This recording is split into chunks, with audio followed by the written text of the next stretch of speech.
I, 32M, told my sister-in-law, 35F, that she deserved what happened to her. My wife, 32F, and I have been married for 5 years, and we have a 4-year-old son. My wife is a lawyer, and I am an accountant. This year my son started kindergarten, which in our country is optional from the age of 3 and mandatory at the age of 5. So we consider that at 4 years old he could start his classes so that he learns to socialize. So my wife and I take turns picking up the child from kindergarten and taking him home. On the days that neither she nor I can't take him home, my father does it for us. And when he can't, my sister-in-law does it. But the problem is that I don't trust in her to take care of my son. There is why. When my wife and I started dating, she told me that her sister is a little special because during her adolescence she was abused by her first boyfriend, and that thanks to that she tends to become a little aggressive when she hears screams or too strong noises. It doesn't help that she doesn't seek psychological help because she believes that psychologists are a scam, a fairly common belief in my country, unfortunately. Due to her traumas and her past experience, it bothers me that my sister-in-law is sometimes left alone with my son. I'm not saying that she is going to intentionally do something bad to him, but if she is very sensitive to noises, I am worried that one day she reacts badly to the child's cries and a tragedy happens.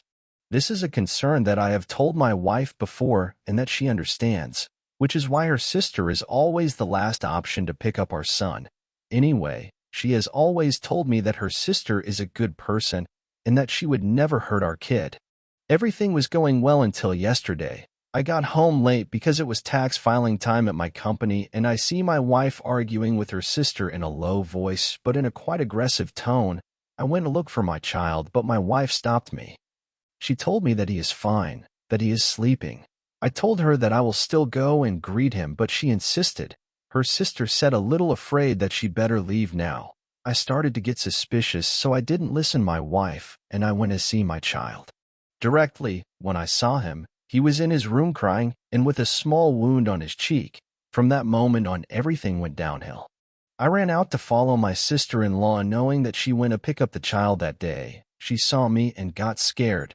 My wife stood between the two of us and said that nothing happened, only that the child fell and that he got hurt. I asked her sister to tell the truth, and after putting enough pressure on her, she started crying and said that my son had an accident. But when he started crying, she slapped him to keep him quiet because it was making her nervous. She said she did not measure her strength and that she did not know that she would hurt the child. I should say that she didn't apologize at any time. That only made me angrier, so I yelled at her in the middle of the street, resisting the urge to attack her. In the middle of my anger, I told her, "I'm glad that your ex treated you the way you deserved." I don't even know how that were the first words that went out of my mouth. After calming down, I returned to the house, and my wife came back some time later angry with me for what I said, that this was supposed to be a secret, that her sister didn't know that I knew. That now her sister is angry with her for going around saying that she was abused in her first relationship. I asked her how she could be angry with me and not with her sister for attacking our son. She told me that she was angry with her, but that I crossed the line by insulting her in the middle of the street. She also told me that it is normal for adults to hit to the children to shut up, that their mother used to do it often, but what I did was very low. Currently, she and I are sleeping in separate rooms. I sleep with the child and she in our room.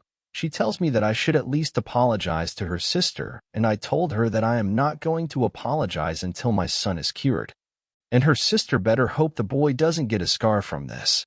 I'm not saying that physical punishment shouldn't be used with children, only in extreme cases like my parents did with me, but hitting a child just for crying because he had an accident seems too exaggerated to me.